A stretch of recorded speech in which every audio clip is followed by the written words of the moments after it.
Nuggets team, right? I don't know that LeBron was done any favors here. He's going to get less credit for beating them if and when he does. No doubt. And they're more difficult to beat. If they weren't more difficult to beat, the Clippers would have beaten them and they'd be facing the Clippers instead. Like, when I look at this team, I always think the same thing in the playoffs. Who has 2 MVP caliber players? Yeah. You need 2.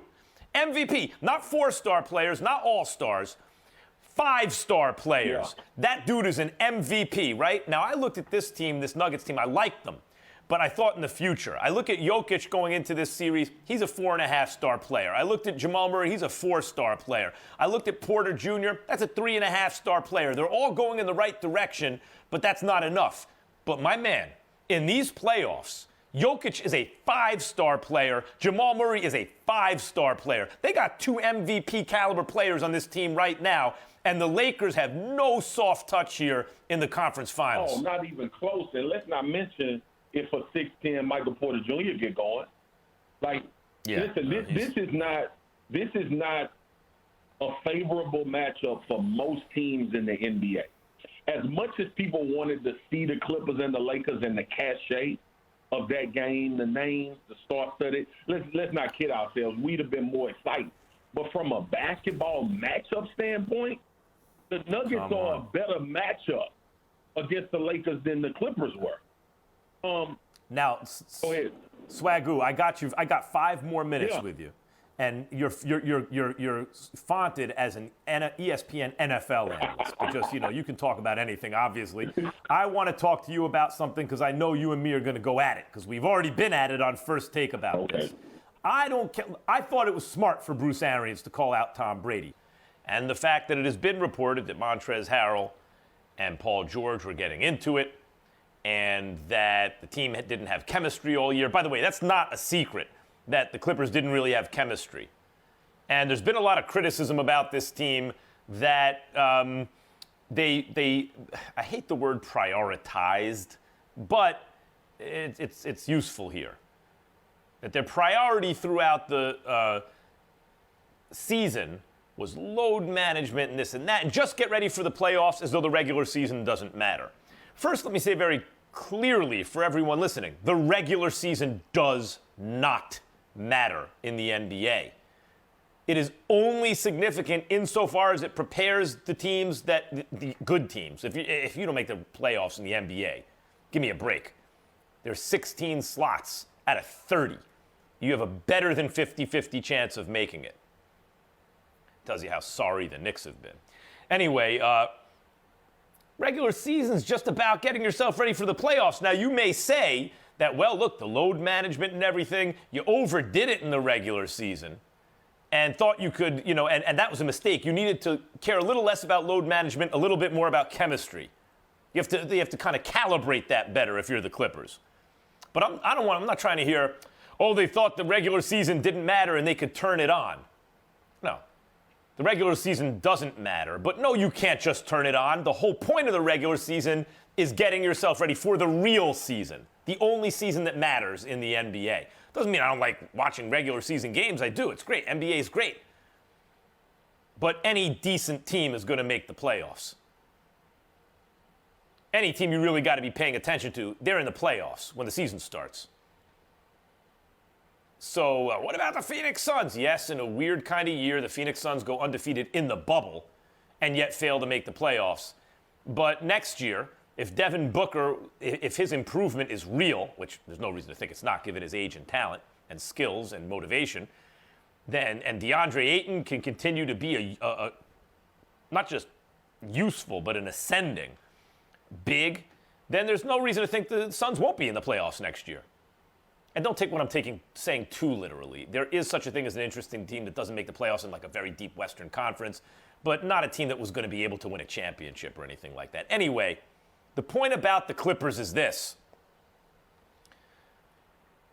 The chemistry issues and everything is not what I'm primarily concerned about with this team. The issue is they mortgaged their entire future to get Paul George to play Robin to Kawhi Leonard's Batman. By the way, Kawhi Leonard's been Batman throughout his career. Even before he was a franchise player. He's played big in the biggest moments. Not in Game 7. That was a big choke job. Even clutch players sometimes choke. And in that case, is it a choke or is it just like a guy really underperformed when he needed to perform? But there have been many, many times where Kawhi Leonard has exceeded what you could even reasonably expect from a superstar in a clutch moment. Nevertheless, okay, fine, he choked in Game 7. Now, without the assets, well, first let me say, all the assets are gone, really, the draft picks and everything, in order to bring Paul George in. And Paul George is not a good enough Robin to Kawhi's Batman to get this team a championship. And he never has been when it matters most. Paul George is a regular season star.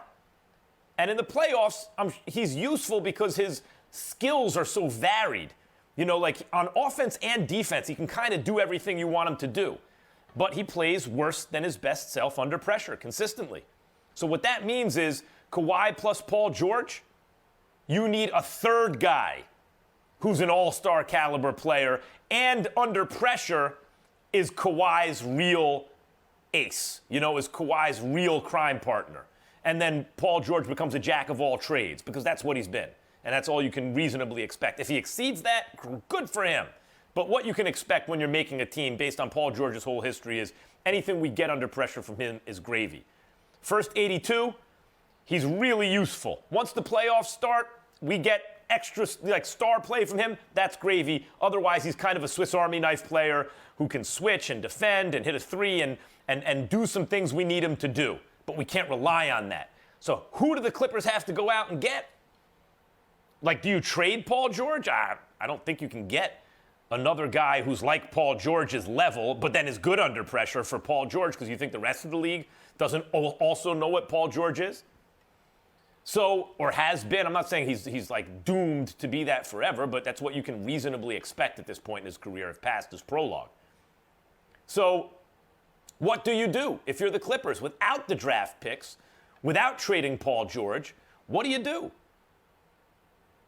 I think the answer is you have to target the kind of player I just mentioned, a guy who can attack off the dribble. The other thing about the Clippers' offense is it really runs through Kawhi. Like, Patrick Beverley is the nominal point guard, but he's not exactly like a create an offense point guard. He's a 3-and-D guy playing point guard because he's short. And he can and he can handle. But he's not a star kind of playmaker. So you have to get someone like that who can attack off the dribble, who can create for his teammates, who plays big under pressure. And doesn't even have to be the second best player on the team. It could be Kawhi, Paul George, and then this guy. But under pressure, he'll become the second best likely player on the team. So who is that? That's Drew Holiday. Maybe it's Mike Conley, although not the way he played this last year. Maybe it's, I don't think they'll be able to get LeVert, but like Dinwiddie. Right? Maybe it's someone like that who's out there, who the Clippers can target for some kind of package involving some or all of like Montrezl Harrell, who was completely overmatched, and that's not even his fault.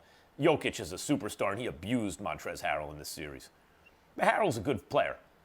Montrezl Harrell, Patrick Beverley, who's a winning kind of player, a defensive guy, a guy who can hit a shot for you. Lou Williams, who's a great sixth man, but you can probably approximate some of what he does pretty cheaply and like without having to really use an asset to pick it up. Right? Somebody you'd like to hold on to Zubac, you need a legitimate big, and he is one. But that's what the Clippers are going to have to do, I think. I don't think in their current form it's a championship team based on what I just saw. 888-SAY-ESPN. I'm going to get to some calls, guys. Chris, or whoever's doing this, load up the calls. I'm going to get to calls today. I know I threaten this every day. 729-3776. But, Raj, I won't get to them if I don't see them up in front of me because I'm flying blind. All right, you really want to take calls? So as soon as they're up, put them up. I'm going to take some. All right. We got Tim Legler coming up in a little while, NBA analyst, of course. We have sound from him. He's not a guest. You have Marcus Spears coming in. We have Marcus Spears coming up in a little while. That was highlighted. We're going to listen to something Tim Legler said. I was going to say, you booked 2 guests in the first segment. That'd be a lot of work. You crazy? I ain't booking 2 guests in the show, barely. All right, good. Marcus is here already? Marcus is there? All right, so let's stop messing around. Let me talk to Marcus Spears, then I'll take some calls. Swagoo, what's up? What's up, brother? Chillin', man. Chillin'.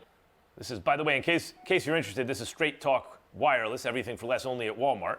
And you're on the, you join us, Marcus, and if you weren't aware, on the Shell Pennzoil Performance line. What do you think of that? Impressive, isn't it? Now, Marcus, let's start. Listen, you played Division I college ball. You were you played basketball at a very high level. And anyway, you have lots of opinions about lots of things, including sports. Yeah. So let's start with the NBA before we get to any NFL. Okay. The Clippers. Can this team, as presently constructed, win a championship, or do they have to do something? No, they got to make a move. They got to make a move, man. They got to make a move for I honestly believe they need a true point guard, a facilitator to take Paul and Kawhi off the ball, and a bigger presence. Look, I love Montrez. I think he's a hell of a player, but you see the size catches up with him, man. I mean, it is what it is. A skilled big man like Jokic can take advantage of Montrezl Harrell. And Montrez is a rim defender for his size, but that doesn't make you a real rim defender. And he can't shoot. You know, like in the modern NBA, if you can't stretch the floor for a useful power forward, but that's it. He's a useful power forward. To tell you the truth, I'd rather have